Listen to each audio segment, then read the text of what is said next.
Hello' everyone, cooking with হায়াতৰ অন্য এটি ভিডিঅ'লৈ আপোনালোক সকলোকে স্বাগতম। আজি এটা বিয়েৰ থিমৰ কেক আপোনালোকলৈ বুলি আগবঢ়াইছোঁ। আশা কৰিছোঁ আপোনালোকে ভিডিঅ'টো প্ৰথমৰ পৰা শেষলৈকে অকণমান স্কিপ নকৰাকৈ চাব। আৰু যিসকল চেনেলটোত নতুন হয় তেওঁলোকে যেন চেনেলটো ছাবস্ক্ৰাইব কৰি দিয়ে আৰু কাষতে থকা বেল আইকনটো দবাই দিব, যাতে মোৰ আহি থকা ভিডিঅ'সমূহৰ আপডেটবোৰ আপোনালোকে লগে লগে পাই যায়।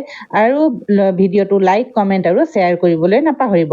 আৰু আহক আমি ভিডিঅ'ৰ মাজলৈ আগবাঢ়িছোঁ। তাৰ কাৰণে মই দুটা 4 ইঞ্চিৰ কেক বনাই ল'লোঁ। এটা অলপ ডাঙৰ আছিলে, 5 ইঞ্চিৰ আছিলে, মই সেইটো 4 ইঞ্চিৰ শ্বেপত কাটি ল'লোঁ। আৰু এতিয়া মই ক্ৰাম কোটিংটো কৰি আছোঁ, আপোনালোকে ধৰিব পাৰিছে নিশ্চয়। আৰু এইটো এটা ভেনিলা ফ্লেভাৰত উলিয়াইছোঁ কেকটো।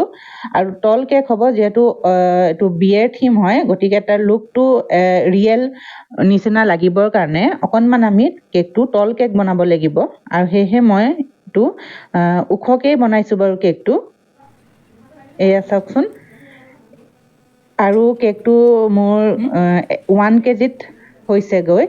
গোটেইখিনি বনোৱাৰ পিছত মই যেতিয়া ৱেইট কৰিছোঁ, এইটো 1 কেজিতকৈ অলপমান বেছি আছিলে, কিন্তু প্ৰায় 1 কেজিৰে আছিলে। আৰু মোক যিগৰাকীয়ে মোক কেকৰ অৰ্ডাৰ দিছিলে তেওঁক বাৰু 1 কেজিয়ে লাগে। আৰু মই এইটো য়েল্ল' কালাৰত উলিয়াইছোঁ।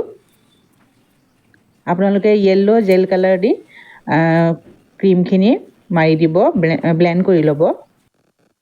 আৰু এয়া চাওক, মই অৰেঞ্জ কালাৰ অলপ মিক্স কৰিছোঁ য়েল্লত।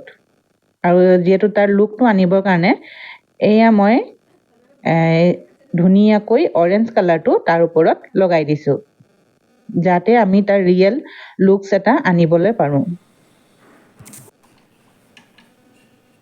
আৰু অকণমান মই অৰেঞ্জ কালাৰটো অকণমান স্পেচুলাখনত লৈ তাতে মই ক্ৰীমৰ ওপৰত লগাই দিছোঁ।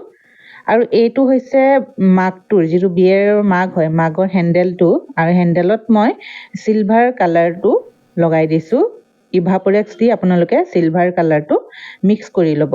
আৰু দুডালমান যিটো আমাৰ টুথপিকৰ সহায়েৰে এইটো আমি ফিক্স কৰি দিলোঁ।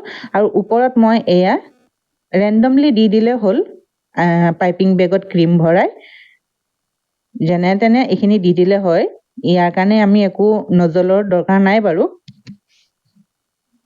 নজলৰ প্ৰয়োজন নহয়। এইখিনি আমি ৰেণ্ডমলি এনেকৈ কৰি দি দিম। এয়া চাওক, অকণমান কিবা এটা আহিলে, আহিছে বাৰু লুকটো, কিবা এটা অকণমান আহিছে। আৰু এয়া মই ছাইডতো দি দিছোঁ, যেনেকৈ মোক তেওঁলোকে ফটো দিছিলে তেনেকৈ মই দি দিছোঁ। আৰু আমাৰ প্ৰায় হৈ গ'ল, কেকটো আমাৰ প্ৰায় ৰেডি হৈ গৈছে।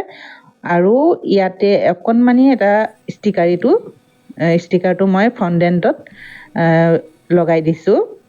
এইটো মই দেখুৱাবলৈ নহ'লে। আৰু ইয়াত যিটো চিয়েৰ্ছ টু দ্য বছমেন, এইটো মই কালাৰ দি লিখি দিছোঁ। ঠিক আছে, আজিলৈ ইমানেই। আহিছোঁ।